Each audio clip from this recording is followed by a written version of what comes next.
تو یہ تو کیسز اپیل میں سمجھتا ہوں پہلے دن ہی سارے رد ہو جانے چاہیے.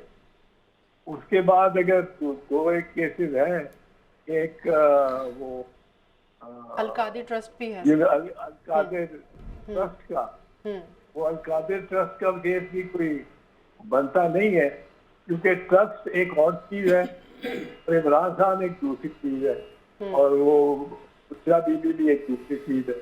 یہ اینٹی جس طرح آخرکار شوکت خانم میں چاہے عمران خان سب سے اہم ہو، لیکن وہ شوکت خانم کو جو عطیات دیے گئے ہیں وہ عطیات عمران خان کو تو نہیں ملے ہیں اس کی ذات کو. صحیح. وہ شوکت خانم کو ملے ہیں، کروڑا اربا کے ملے ہیں، تو یہ بھی کوئی بات نہیں بنتی.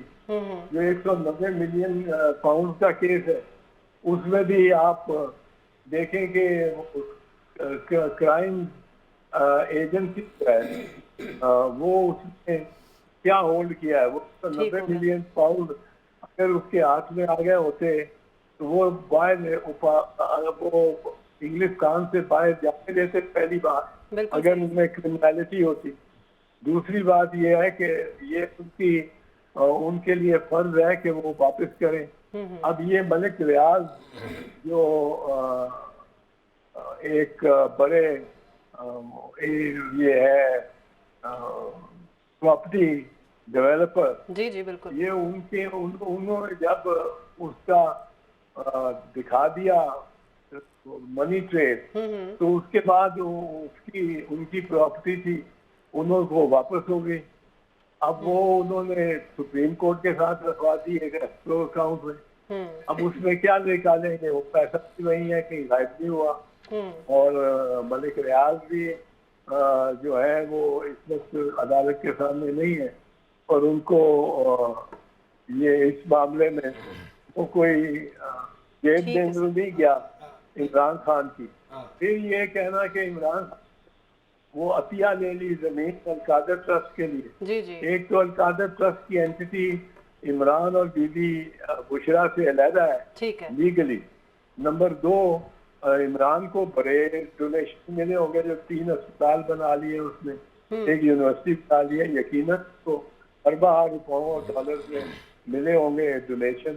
وہ ملے عمران کے لیے وجہ سے ہوں گے اور ملے یا نمل ٹرسٹ اس ٹرسٹ میں گئے.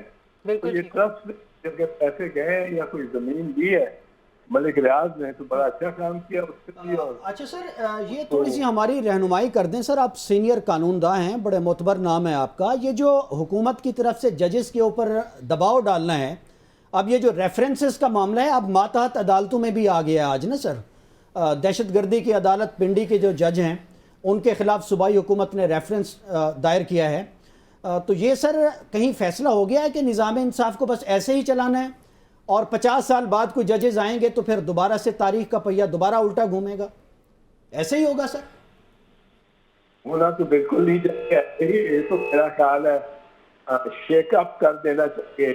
ایک خط میں جو خط 6 ججز نے لکھا ہے اور تو ہائی کورٹ کے ججز ہیں اور کوئی وہ تشہیر نہیں، نمائش نہیں مانگتے اپنے بارے میں. وہ انہوں نے پہلے تو سائلنٹلی اور بڑی خاموشی سے رازداری کے ساتھ انہوں نے چیف جسٹس اسلام آباد ہائی کورٹ کو لکھا اور یہ بات ہے مئی 2023 کی جو انہوں نے لکھی. اب مئی 2023 سے آج تک انہوں نے کی، انہوں نے تو کوئی پریس کانفرنس نہیں کی، انہوں نے تو کوئی نہیں اس کی تشہیر کی. وہ جب وہ ان کو وہاں سے کوئی داد رسی نہیں ہوئی، کوئی حوصلہ افزائی نہیں ہوئی اور معاملات ویسے ہی رہے تو پھر انہوں نے چیف جسٹس صاحب کو اپروچ کیا. وہ عمر عطا بندیال صاحب تھے. بندیال صاحب نے بھی اس پہ کوئی نوٹس نہیں لیا، حالانکہ یہ بہت سیریس میٹر تھا اور پاکستان کی تاریخ کا سب سے شاید سیریس کرمنل لا کا میٹر بنتا ہے. اور اس میں جب عمر صاحب نے نہیں کیا کچھ خاص، ان کی داد رسی نہیں ہوئی تو پھر انہوں نے سپریم جوڈیشل کاؤنسل کے چیئرمین کو اور سپریم جوڈیشل کاؤنسل کو لکھا کہ ایسے معاملات میں جب آپ کوڈ آف کانڈکٹ بناتے ہیں ججوں کے لیے تو ہمیں نہیں سمجھ آئی کہ ہم کس طرح ایکٹ کریں، کیونکہ ایسی وقت میں جہاں ایک جج کو تھریٹن کیا جائے اور صرف جج اور وہ دھمکی دینے والا بندہ ہی ہو، کوئی اور گواہ نہ ہو، تو جج کیا کرے؟ بالکل صحیح. اب جج کو اس طرح بتا کے رسوا کر سکتا ہے. سر یہ فرمائیے گا، اس معاملے میں یہ جو کہا جا رہا ہے کہ ججز نے کنٹیمپٹ کا اختیار کیوں نہیں استعمال کیا، اس پہ کیا کہیں گے؟ جی وہ اچھی بات آپ نے یہ کر دی. وہ کنٹیمپٹ کا اختیار جو ہے وہ جج صاحبان نے یہ محسوس کیا ہوگا کہ جب کوئی چیف جسٹس ہماری نہیں سن رہا، نہ چیف جسٹس اسلام آباد ہائی کورٹ، نہ چیف جسٹس پاکستان، اور یہ معاملہ سینئر کیونی جب جج سے جب قاضی صاحب ان کے پاس بھی آیا تو یہ ان کے خط کے مطابق ہے. تو 6 ججز کا یہ کہنا، اس کے بعد جو آپ خود سوچ لیں کہ وہ کنٹیمپٹ میں اتنی کوئی جرات کرتا یا اتنا اپنے آپ کو اسٹینڈ آؤٹ آف لائن کرتا، وہ انہوں نے سوچا ہوگا کہ بیسٹ ہے اپنے سے بڑوں سے مشورہ کریں، اور یہ بہت اچھا طریقہ، انہوں نے بہت اچھا طریقہ کیا. 6 میں بھی اسٹرینتھ ہے، 7 میں بھی اسٹرینتھ ہے. اور پھر یہ ہوا کہ اس کو نوٹس لیے نہ پڑا جب 6 نے لکھ دیا اور سپریم جوڈیشل کاؤنسل کو، اور انہوں نے بڑا ڈگنیفائڈ انداز میں اس کو خفیہ رکھا. But I think it is one of the most important letter, 4-5 خطوط جو کہ سب سے اہم ہے ہماری جوڈیشل ہسٹری کے پاکستان کی، ان میں یہ ہوگا. اور لیکن یہاں تو آپ دیکھیں نا کس طرح چل رہے ہیں، یہاں کیا کانفیڈنس ہوگا. جہاں آپ نے میاں نواز شریف صاحب کے بات بھی کی پہلے، میاں نواز شریف صاحب کا جو آفیشیل سرکاری اور ان کے مطابق جس کے تحت وہ جیتے ہیں، فارم 45 اور فارم 47 جب آفیشیل اپنی آفیشیل ویب سائٹ پہ لگا دیے،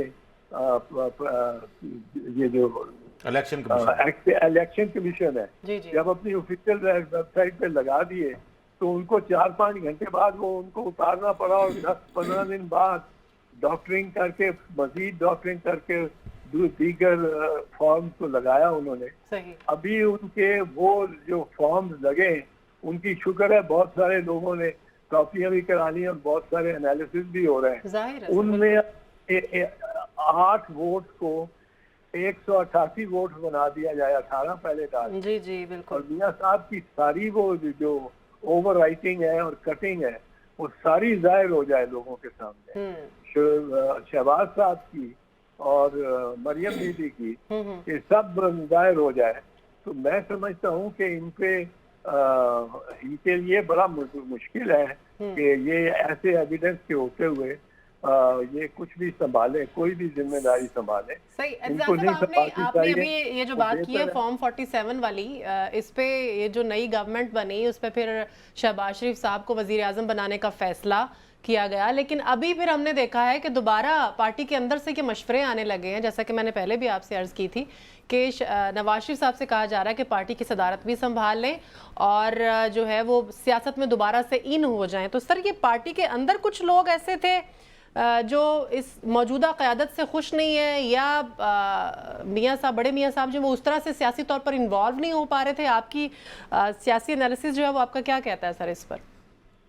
سیاسی انالیسس یہ ہے کہ لندن میں جو فیصلے ہوئے ہیں ان میں ظاہر ہے اس فیصلے میں اہم بات یہ ہے کہ میاں نواز شریف 4تھی مرتبہ وزیر اعظم بنیں گے، اور وہ وزیر اعظم بننے کے لیے تیار ہیں. میں سمجھتا ہوں آج بھی صرف اس ایک مسئلہ ان کو پڑ گیا، وہ یہ پڑ گیا کہ جو 8 فروری کو لوگوں نے فیصلہ دے دیا اس کو کوئی تسلیم کرے یا نہ کرے، علاوہ اس کے چاہے کوئی کرے یا نہ کرے، پر یہ اس فیصلے نے ایک دم آنکھیں کھول دی اور ان کو اسٹریٹجی بدلنی پڑی. اور اسٹریٹجی بدلنے وقت ان کو لیے ضروری ہو گیا کہ یہ شہباز صاحب کو لے آئے نواز صاحب کی بجائے. نواز صاحب